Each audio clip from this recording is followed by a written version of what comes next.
Boa tarde então, pessoal. Eu me chamo Darlan de Lima Dortman, juntamente com meu colega então Thiago e Gabriel, que está filmando aí para nós. Vamos fazer hoje um vídeo aí sobre regulagem de pulverizador, tá, para vocês. Nós somos aí acadêmicos do 9º semestre de agronomia aqui do IFAR Campus Santo Augusto e estamos fazendo então um trabalho de prática profissional integrada, né, mais conhecida como PPI. Então nós vamos falar aí os princípios básicos aí do pulverizador para vocês e depois vamos fazer a pulverização. O Thiago vai falar um pouco mais para vocês do que a gente vai falar aqui desse pulverizador, tá? Então o intuito desse trabalho é a gente mostrar então os princípios básicos do pulverizador, como as barras, tipos de bicos, como preparar a cauda e demais fatores. Exatamente. A gente vai tentar aqui trazer para vocês os fatores importantes, né? Não só então a regulagem do pulverizador para nós saber quanto que é o volume de caldo que a gente está aplicando, mas também a gente vai fazer então aí mostrar para vocês como que funciona cada etapa aí, tá? Aqui a gente está com um pulverizador acoplado de 3 pontos, né? Existem outros tipos, né? Existe costal, existem os outros autopropelidos, mas a gente vai falar especificamente desse modelo aqui, tá?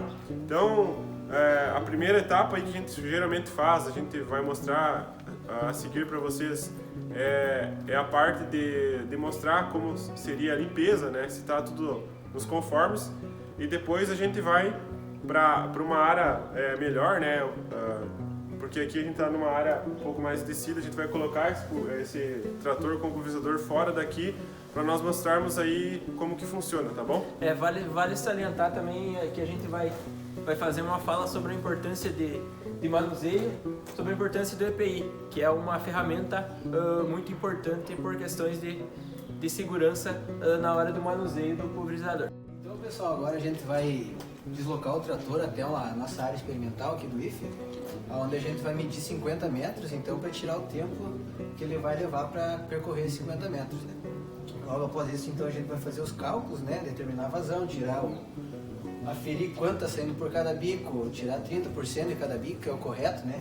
Nesse caso aqui são 24 bicos, então a gente vai tirar na média aí de uns 10 por aí, 10, 15 bicos, e vamos fazer a média e determinar quanto de vazão está saindo e quanto que a gente quer, depende da aplicação, a gente vai precisar, né? E posteriormente, se precisar fazer uma regulagem, a gente vem aqui e regula certinho e faz todos os cálculos e processos que precisam ser feitos.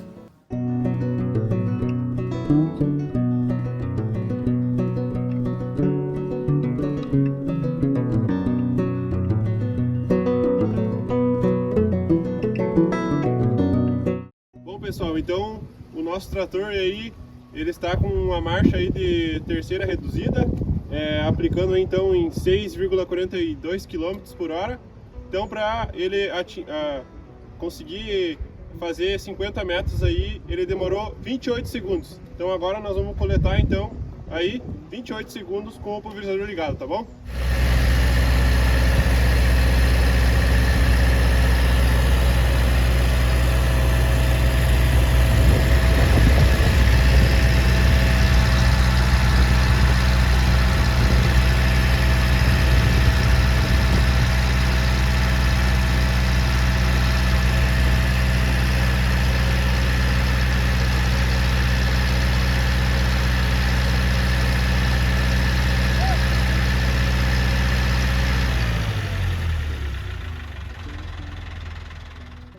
Então, pessoal, a gente fez aí a coleta de 30% dos nossos bicos aqui.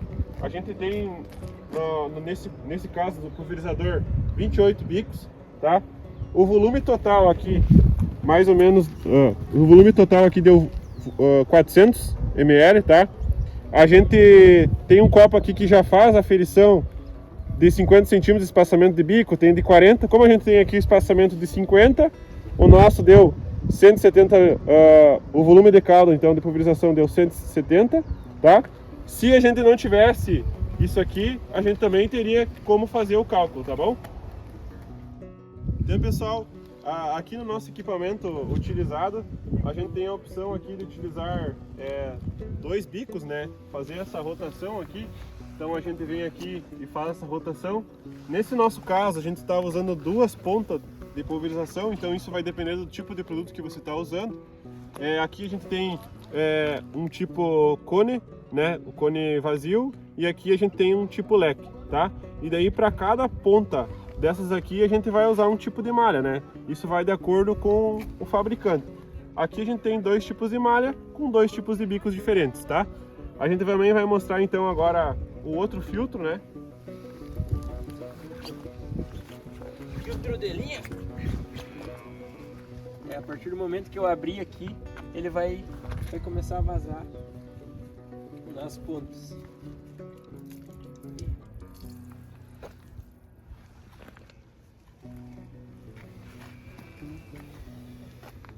Vocês podem ver então aí que não ficou muito produto retido, né? É uma malha também diferente. Mostrando de novo esses aqui, então, de cada ponta, ele já tem um pouco mais de produto retido, justamente porque ela é uma malha menor. Essa aqui já é uma malha menor. Como eu falei antes, vai depender do produto que vocês estão utilizando. Bom, então aqui a gente tem o nosso filtro geral. Nesse caso, a gente, como ele é o filtro geral, então a gente não vai abrir ele aqui para a gente não ter uma perda grande de calda na vazão desses bicos. Então, pessoal, um fator muito importante nas nossas aplicações aí é a pressão de trabalho, né? A pressão que a gente está utilizando aí. Então isso vai depender da ponta de bico que você está utilizando. Para cada uma delas você vai usar aí uma pressão diferente. Então aqui a gente tem para isso um manômetro, né? Para saber a pressão. Ele faz aí os seus cálculos usando aí quilograma força por centímetro cúbico ou MCA, né? Que é o fator que a gente tem que saber. Você tem que saber quando você está usando o manômetro. Então aí a gente vai filmar ele agora usando aí com o trator ligado para vocês verem como funciona.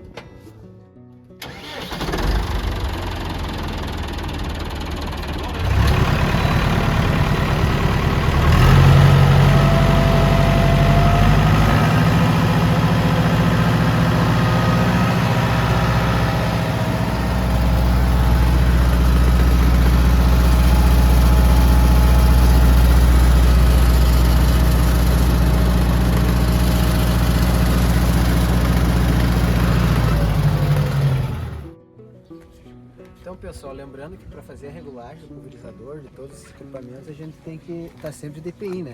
Como vocês podem ver, o EPI então é composto pela calça, daí tem mais o avental aqui que pode ser usado, o boné aqui que pode usar mais essa viseira aqui para tapar os olhos e mais a máscara. E sempre de luva, né? Eu tô sem luva até que eu tava gravando antes, então não tinha necessidade. Mais um ponto também que a gente tinha que estar de bota, né? Bota de borracha, mas estava impossibilitado hoje, então a gente decidiu gravar assim mesmo. Então, pessoal, falando um pouquinho da máscara, né? Essa máscara que nós utilizamos aqui, ela não é a mais adequada, porém, como a gente não tinha a outra, a gente utilizou essa aqui mesmo. Essa aqui, ela vai filtrar mais partículas um pouco mais físicas, falando assim grossamente. A gente deveria usar uma de carvão, né? Carvão ativado, exatamente. Carvão ativado. Porque aí ela vai filtrar mais os produtos químicos que a gente vai utilizar. Então essa também já é uma grande importância, porque a nossa viseira, assim, ela protege nossos olhos, né? Assim como o boné, assim como as outras coisas. Porém a máscara também é muito importante, né? Porque tu não pode estar exalando isso. Outro fator importante das nossas roupas, né? Como vocês podem ver, é que se a gente estivesse utilizando a máquina costal, né? Que a gente às vezes faz aplicações menores, ela já tem uma proteção nas costas, né? Justamente porque essa proteção, né? Porque a gente está usando a costal nas costas, porque se ela pode ter esse vazamento, não passar por essa barreira, tá bom? E então ela tem uma parte na perna também branca, que é para quando você também está caminhando no meio ou aí da tua cultura, né? Seja da soja, seja do trigo, ela também não está pegando nas suas pernas. Então, falando um pouco para vocês aí sobre eficiência e aplicação, o nosso pulverizador aqui que nós estamos fazendo essa regulagem, tem aí um total de 600, uma capacidade de 600 litros, né? Então aqui explicando mais para vocês como funciona, tá? Esse pulverizador aqui, ele tem 4 seções, né? Especificamente. Dependendo do tipo de pulverizador que você está utilizando, vai aumentar ou diminuir esse número, tá? Então aqui o aplicador ele escolhe se ele vai ligar só essa seção, se ele vai ligar só aquela seção, se ele vai ligar as duas, assim para as duas barras, né?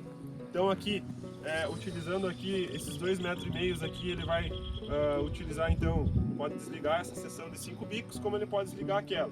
Lembrando que num pulverizador aí um pouco mais tecnológico, que é os que o pessoal utiliza para grandes áreas, você pode fazer esse corte de seção bico a bico, onde vai melhorar, né, a sua eficiência aí, justamente porque você consegue fazer uma aplicação um pouco mais pontual.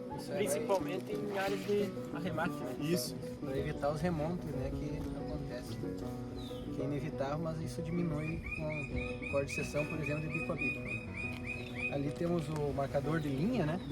Esse aqui faz uma espuma, né? Ele vai marcando conforme vai andando, vai largando a tantos metros uma espuma, né? Para ter um norte, né? Para passar. No mesmo caso do bico a bico, tem pulverizadores que tem GPS já, né? Piloto automático, isso auxilia muito na pulverização.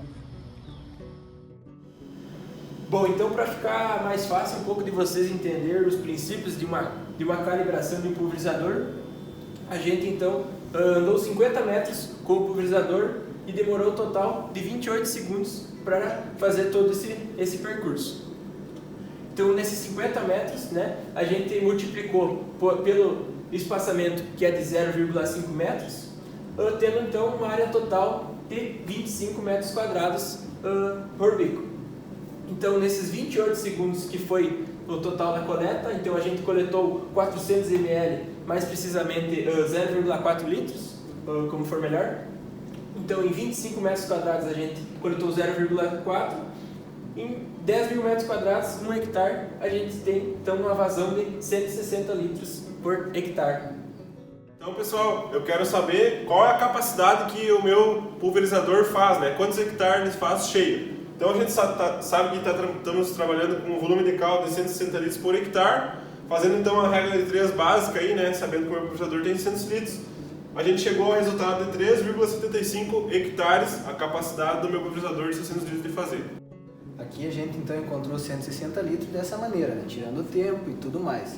Agora então se eu quero trabalhar, eu já sei o meu volume de caldo que eu quero trabalhar, que é 110 por exemplo, a gente faz uma regra de 3 bem simples aqui, e vai encontrar quantos litros, ou quantos ml nesse caso, a gente vai precisar coletar nesses 28 segundos.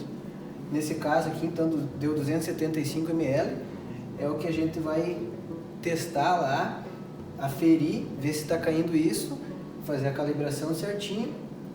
Caso não chegue nesse valor, a gente pode ou aumentar ou diminuir a velocidade da operação, ou regular a pressão no manômetro. Então, até chegar nesse valor aqui.